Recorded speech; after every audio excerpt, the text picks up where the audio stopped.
आली या संसारा उठा वेग कराळा शरण जा उदारा पांडुरंगा देह हे काळाचे धन कुबेराचे येथे मनुष्याचे काय आहे।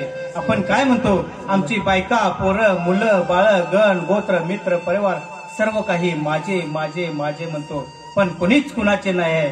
कारण का आपला मृत्यू होतो ना त्यावेळी आपले बायको फक्त उंबऱ्यापर्यंतच येते आणि आपल्याला ज्यावेळी स्मशानात जाळलं जातं त्या स्मशानात अग्नी देण्यापुरतीच आपली मुले येतात आणि त्या चितेवर आपण एकटे ज्यावेळी जळतो त्यावेळी आपल्याकडे पाठ करून हेच गण गोत्र मित्र परिवार सगळे निघून जातात आणि आपण तिथे एकटेच जळत राहतो।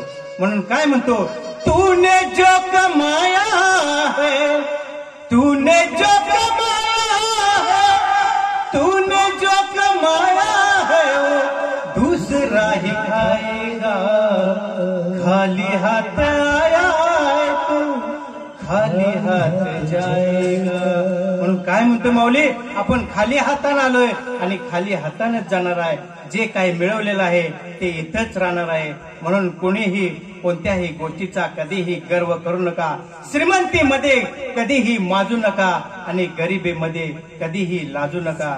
कारण का आपल्याला हा नर देह कसा प्राप्त झालाय एक एक योनी कोटी कोटी फेरा मग लागे थारा मनुष्य देही। म्हणून म्हणतो या संसार रूपी भवसागरात जर करायचं असेल तर त्या पंढरीच्या पांडुरंगाची भक्ती करा।